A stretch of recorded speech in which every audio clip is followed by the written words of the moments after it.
અષાઢી બીજના પાવન પર્વને આવકારતી આ જળ યાત્રા માત્ર ધાર્મિક પરંપરા જ નહીં પરંતુ અમદાવાદની સાંસ્કૃતિક અને આધ્યાત્મિક ઓળખનું મહત્વપૂર્ણ પ્રતીક પણ માનવામાં આવે છે.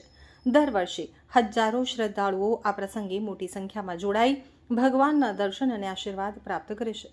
સવારે વિધિવત પૂજા અર્ચના અને વૈદિક મંત્રોચ્ચાર વચ્ચે જમાલપુર સ્થિત જગન્નાથજી મંદિર ખાતેથી જળયાત્રાનું પ્રસ્થાન કરવામાં આવ્યું હતું. પરંપરા મુજબ ભગવાન જગન્નાથજી, બહેન સુભદ્રાજી અને ભાઈ બળદેવજીને બળદગાડા ઉપર વિરાજમાન કરવામાં આવ્યા હતા. યાત્રામાં ધ્વજ, કળશ ધારણ કરેલા કાવડિયા, અખાડાઓના ખેલ, ગજરાજો અને ઘોડાગાડીઓ ભક્તોના આકર્ષણનું કેન્દ્ર બન્યા હતા. સમગ્ર માર્ગ ઉપર ભક્તિ અને ઉત્સાહનો માહોલ જોવા મળ્યો હતો. જળયાત્રા ભગવાન જગન્નાથજીની રથયાત્રા પૂર્વે યોજાતી અત્યંત મહત્વપૂર્ણ ધાર્મિક વિધિ છે. પરંપરા મુજબ વિવિધ પવિત્ર સ્થળોના જળને કળશોમાં ભરી અને ભગવાનના અભિષેક માટે લાવવામાં આવે છે. જળને જીવન, શુદ્ધિ અને સૃષ્ટિના આધાર તરીકે માનવામાં આવે છે. તેથી ભગવાનના જળાભિષેકનું વિશેષ આધ્યાત્મિક મહત્વ છે. જળયાત્રા દરમિયાન ભક્તો ભગવાનના દર્શન સાથે સેવા, ભજન, કીર્તન અને પૂજનમાં જોડાય છે. આ દિવસને ભગવાન પ્રત્યેની સમર્પણ ભાવના વ્યક્ત કરવાનો શુભ અવસર માનવામાં આવે છે.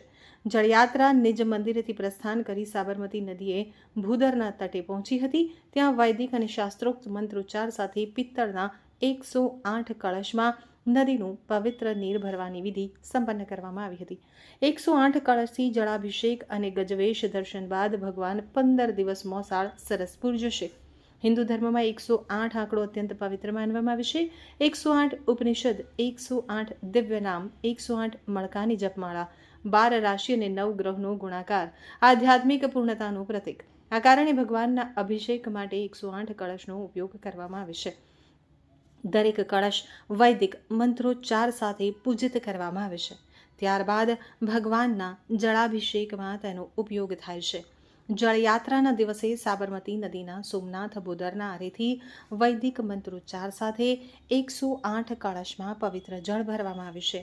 ત્યારબાદ આ જળથી મંદિરમાં ભગવાન જગન્નાથજી, ભાઈ બલભદ્ર અને બહેન સુભદ્રાજીનો ભવ્ય જ્યેષ્ઠાભિષેક કરવામાં આવે છે.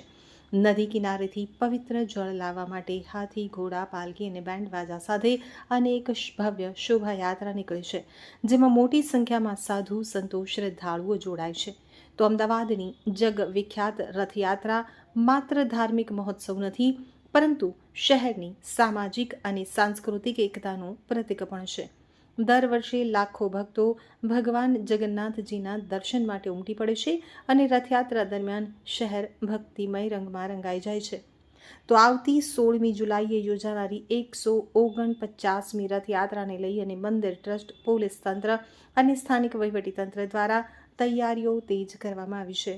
જળયાત્રા મહોત્સવની સફળતાપૂર્વક અને શાંતિપૂર્ણ રીતે પૂર્ણ કરવાના પ્રયાસો વચ્ચે હવે ભક્તોની નજર આગામી ભવ્ય રથયાત્રા ઉપર કેન્દ્રિત થઈ ગઈ છે, જે અમદાવાદના સૌથી મોટા ધાર્મિક ઉત્સવોમાંની એક માનવામાં આવે છે.